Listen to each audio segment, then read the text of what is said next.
What's good, y'all? Welcome back, welcome back, welcome back, welcome back, welcome back. How you guys doing? How you guys doing? Hope you guys are doing well. Amazing. Just got back from my dentist appointment, so your boy's feeling teethy teeth. Your boy's teeth are feeling clean, white, pearly. But without further ado, we have to check out Formula E.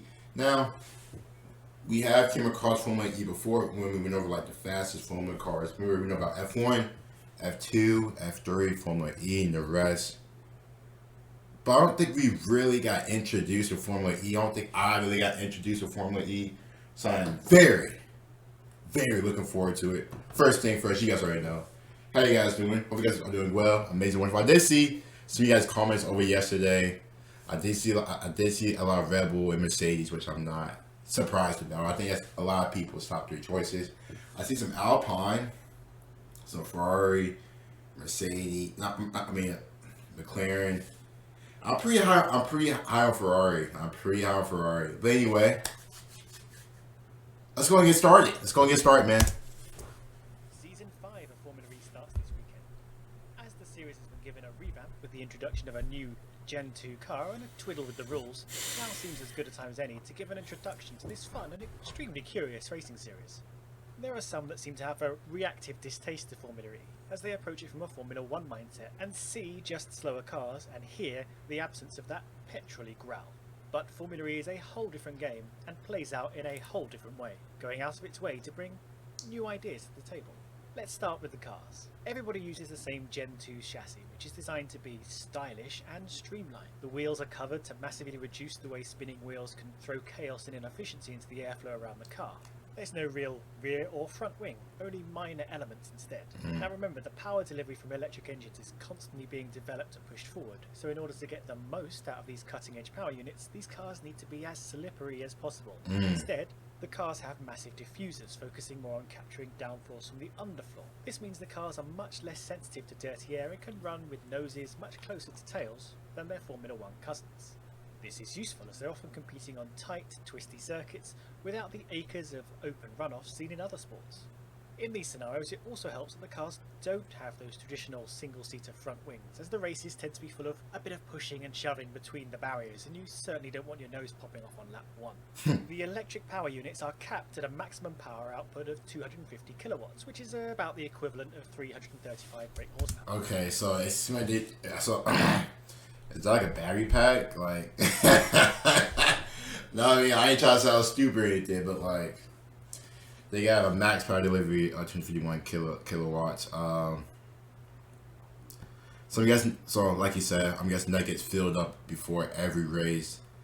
And while during the race, I'm wondering if because obviously it's gonna like go down. Like, do they every time like cars come in the pit to like change the tires? Do they have time to like recharge it to a degree, or they just like, look, you just gotta ride it out, you know what I mean? Like, but that may just be enough for just a whole race, but I may be getting ahead of myself. Let's just see. But depending on which session they're running in and what bonus scenarios are activated, the power unit may be limited to different maximum levels, as we'll soon see. Okay. So a Formula E car has a top speed of about 280 kilometers an hour, but is torquey as all hell and can get up to 100 kilometers an hour in easily under 3 seconds. So they tend to be a lot of fun, very lively, and pretty racy.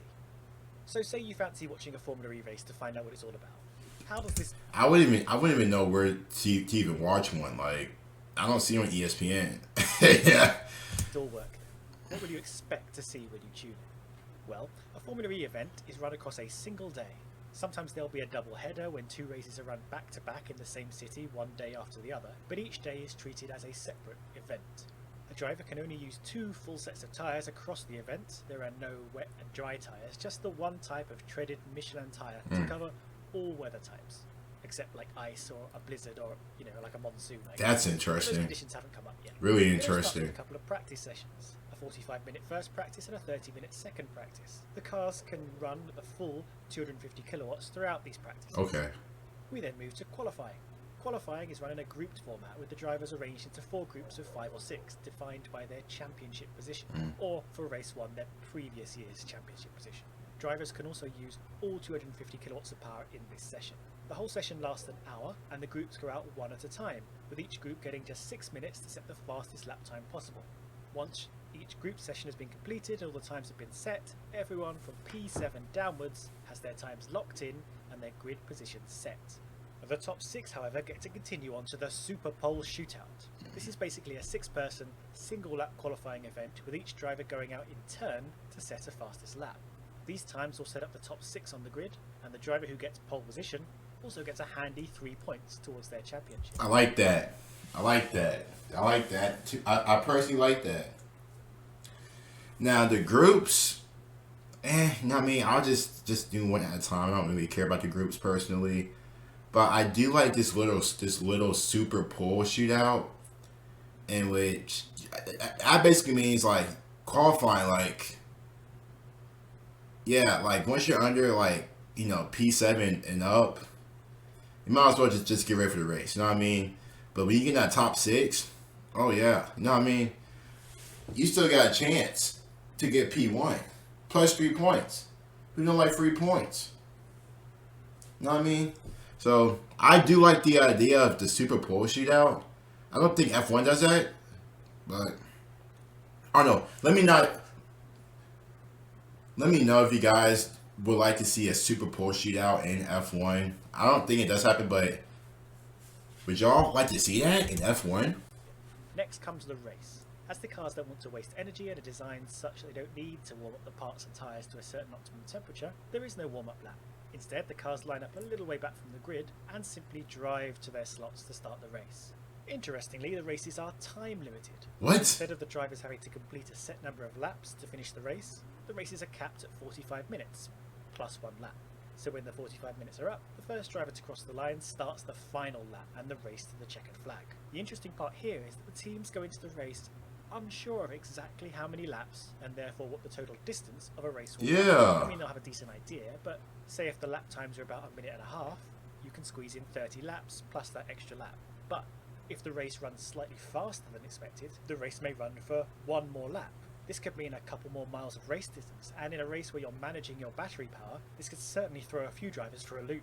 There are no scheduled pit stops and no external recharging is allowed during the race. Oh, damn. Alright, so I was wrong. Okay, I was wrong. Yeah, I don't like the time. I don't like a time. Yeah, I'm not really a fan of that. And there's no scheduled pit stops. Yeah, I'm not really a fan of that. That's just me. Yeah. Because it can be different every race. Like, it can be different. I mean, of course, obviously the track does play a part, but like he mentioned, it throws drivers in the loop. Like, I'm not really a fan of the time limit. The cars will constantly be regenerating power throughout the race through braking and such, just like in Formula 1. Okay, it's different though. And drivers will need to know in advance just how long the race looks to run if they're going to strategize speed, power, and energy efficiently. So let's talk about this electric power unit, how it's used during the race. Under normal race conditions, the power is limited to 200 kilowatts, which is about 270 horsepower. So most of the time during the race, the cars will be running with this upper limit of power. Now there are 2 ways of increasing the amount of available power: fan boost and attack mode. Fan boost is a system that gives the driver an extra 25 kilowatts of power for about 5 seconds. So if they're trying to pass the car in front, being able to press a button and give themselves an extra boost of energy deployment may be exactly what they need to get the move done. Ooh. Not every driver will get to use fan boost though. In fact, only 5 drivers in each race will get this ability. And which drivers get given this small advantage are voted on by the audience in a period starting a few days before the race and ending 15 minutes after the race is started. Hold up. So 5 drivers will be awarded fan boosts as elected by fans up to 15 minutes into the race. I like the fan engagement. Only use it once and only after the 22-minute mark. So it's a minor one-off trick up their sleeves, but potentially a race-changing one. Yeah. The way drivers can unlock power from their car is attack mode. This has been casually dubbed Mario Kart mode, but really is hero mode, and I'm frankly furious about this misnomer. Attack mode is available to all drivers, and to activate it, drivers have to pass through a certain designated area of the track away from the racing line. This is of course a slight disadvantage at first, but having passed through this area, drivers will have an extra 25 kilowatts of power available to them for a decent amount of time. The amount of time attack mode lasts and the number of times it can be triggered in a race will not be revealed ahead of the race, so teams can't crunch a strategy together too quickly. In Formula E, they want you to do a lot of thinking on the fly. Yeah. And yes, you can double up by using attack mode and fan boost together for a combined 50 extra kilowatts of power, bringing the car up to its full 250 kilowatt potential. Expect to see a lot of different strategies at play here, especially while they're figuring it out. But how on earth can we tell which of these power modes a car is in? Well, the Formula E car's halo is equipped with a band of light that signals the car's power mode. Red lights indicate attack mode, and purple lights show fan boost is active. And both colours together means the driver has used both in a devastating double attack.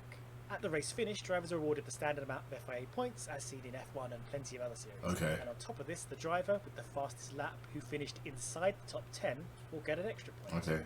So there really is a lot to play for. Formula E races are fun, short and lively, with strategies and race shapes very different to those found in Formula 1. It's not Formula 1, nor trying to be Formula 1. Instead, it's doing some pretty incredible things at the forefront of technology and trying a new twist on the racing formula. Yeah. And at just 45 minutes, it's definitely worth a shot. Yeah, shout out to me and Chain Bear as well. But yeah, it's different. It is different. I will say it is different. Personally, I'll probably watch just a race to see how it is. Obviously, you probably have to watch it to like once you watch it, you can just go off, if you like it or not. But I do like the attack mode and fan mode. That's Silent Cap. That's pretty cool. That's pretty cool. Fan boost and attack mode. Yeah, I like that. And I think with that, it comes down to like timing. Like if you time it, like if you use it on like the right time, oh boy, I love it. I do like the little fan engagement as well. Like the fans could call in to see who gets like the boost or whatever. I mean, but very, very cool. Very, very different. Let me know what you guys think. You guys don't forget to like and sub. Comment below, you guys start some reactions. Yes, sir. See you guys later.